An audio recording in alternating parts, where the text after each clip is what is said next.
If you're experiencing issues with the GTA 5 update getting stuck, follow these simple steps to resolve the problem and get back to playing. Step 1. Check your internet connection. Ensure that your internet connection is stable and working properly.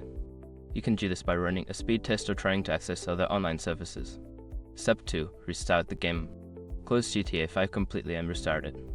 Sometimes, simply restarting the game can resolve temporary glitches that cause the update to freeze. Step 3. Clear cache. If you're on a console, clear the cache by turning off the console, unplugging it for a few minutes, and then plugging it back in. For PC, you can clear the cache by deleting the temporary files related to the game. Step 4. Update your system. Make sure your gaming platform PC, PlayStation, Xbox is updated to the latest version. Outdated system software can sometimes interfere with game updates.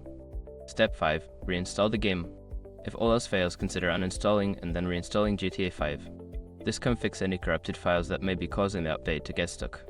By following these steps, you should be able to resolve the update issue and enjoy your game without further interruptions.